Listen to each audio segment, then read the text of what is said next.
Episode 8, The Price of a Lie. The storm of magic raged as if to consume the entire cave. Orin's sword was no longer a simple piece of metal. It had become a vessel for the primordial energy erupting from the forest's heart, and it screamed under the strain of a power it could not contain. Orin, still gripping the hilt, struggled to withstand the immense energy coursing through his body. His arm muscles bulged as if they would burst, and his face was pale with agony. I can't let go of the sword, Orin cried out, his voice like a scream. It was as if the sword itself would not release his hand. You fool, Dryas shouted. She was struggling to maintain a protective barrier against the magical tempest. That blade is not a worthy vessel for such power. It will explode, taking the wellspring with it. Giant rocks rained down from the ceiling. The mercenaries, in a panic, tried to flee toward the entrance, but they were pinned down by the waves of magic, unable to move. Even Baldur lay prone, using his battle axe as a shield, trembling in terror before this supernatural disaster. Ryan was stunned by the fact that this entire catastrophe had begun on the tip of his tongue. His lie had become real, and the price was everyone's life. Is this how it ends? He thought, trying to sell one fake sword, only to die in a real magic explosion. This is too ridiculous an ending. Once more his mind began to race. How could he solve this? Force was impossible. He knew no magic. He had only one weapon left. His tongue. Rian staggered to his feet.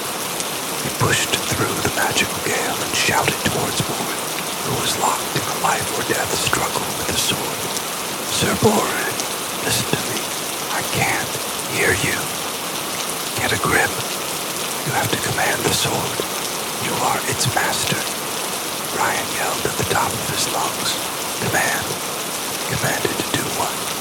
Call it by its true name. Astra Blade.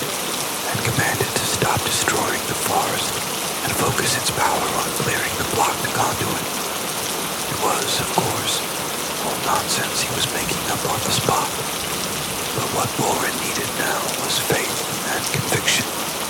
The belief that he was a chosen knight, wielding a legendary weapon.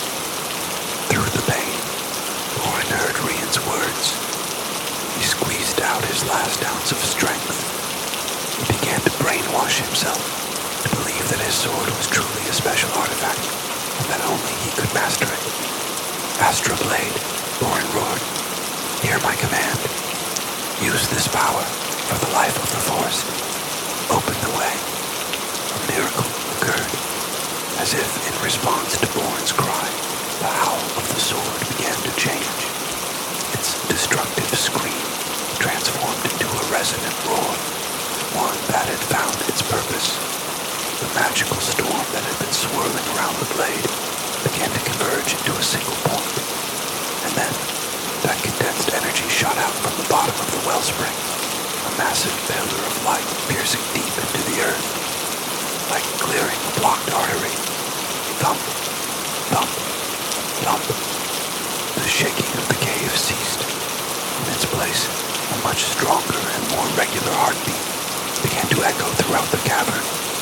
The wellspring of magic regained its clear blue light, and its murky water became crystal clear once more. The sword in Borin's hand slowly lost its glow, returning to the appearance of an ordinary steel blade. Borin collapsed on the spot, utterly exhausted. It was all over. Silence fell. Ryan slumped into the ground, panting. Dryas stared at the revived wellspring with an expression of disbelief. At the cave entrance, Baldur and his mercenaries staggered to their feet. The murderous intent they held just moments before was gone, replaced by a mixture of awe and fear in their eyes as they stared at Ryan and the fallen Borin. They had just witnessed the birth of a legend, Balder slowly approached Ryan. Ryan flinched instinctively, but Balder placed his battle axe on the ground. What in the world are you? Balder asked, his voice trembling. Ryan thought for a moment. Then a slow grin spread across his face. I told you, he said. I'm an expert.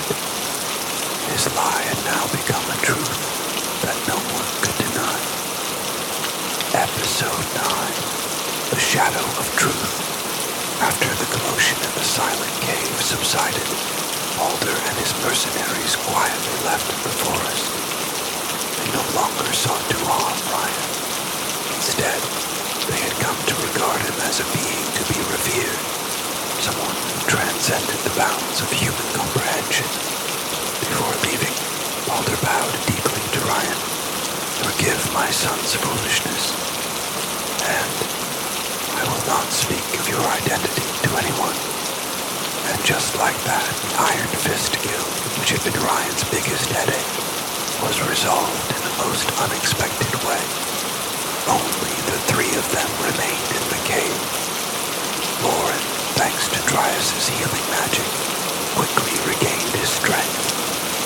He was holding his sword, examining it from all angles, as if to confirm that what had just happened was not a dream. My sword, it really was a legendary weapon, Lauren said, his voice filled with emotion. Ryan couldn't bring himself to tell him. It might have just been a coincidence that happened because the sword was surprised when you shouted. It was possible, after all, that the sword truly did possess some special power. The world was a much stranger place than he knew. They left the cave and returned to the place of the moon battle. With the conduit of magic cleared, the flower was visibly regaining its vitality. Its withered petals were once again firm, and the light from its center shone much brighter and warmer than before. Thank you, Dryas said in a low voice. Her words were filled with a sincere gratitude. If it weren't for you, this forest would have died. You are the saviors of this forest. It was nothing, Rain said with a shrug. Just an expert doing what he does best. But there is one thing I'm curious about, Lauren said, tilting his head. Why was the conduit of magic blocked in the first place? What was that explosion? At his words, a dark shadow briefly crossed Dryas's face. She hesitated for a moment before finally speaking. It was because of my mistake. Her confession was shocking. I am the guardian of this forest, but I am not an eternal being. My life force also wanes with time. A month ago, I felt my power fading.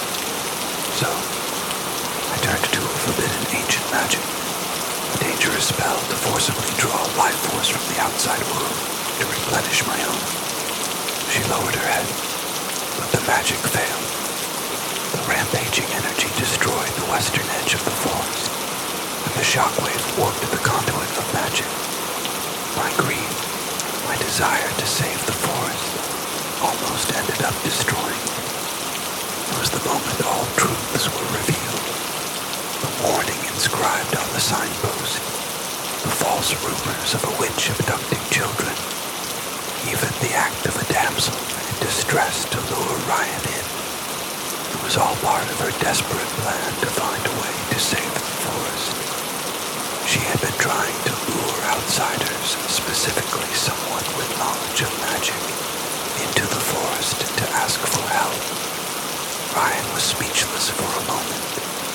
He thought he had been the one pulling off a grand deception, but in reality, he had merely been an actor on a much larger stage. Then, the stories about children being abducted from Silver Creek, Lauren asked cautiously. A lie, Dryas answered weakly. It was just a way to make the villagers fear my forest, to keep anyone from entering. I have never harmed a soul. The weight of the truth was heavy. For the first time, Rand felt a faint pang of guilt for his own cause. For his own gain, he had painted Dryas as an evil witch to deceive Boring. But as it turned out, she was just a desperate guardian who had risked everything to atone for her mistake. I see, Rand said softly. In the end, we were all just struggling to survive in our own ways, weren't we? At his words, Dryas quietly nodded. Under the shadows of the forest,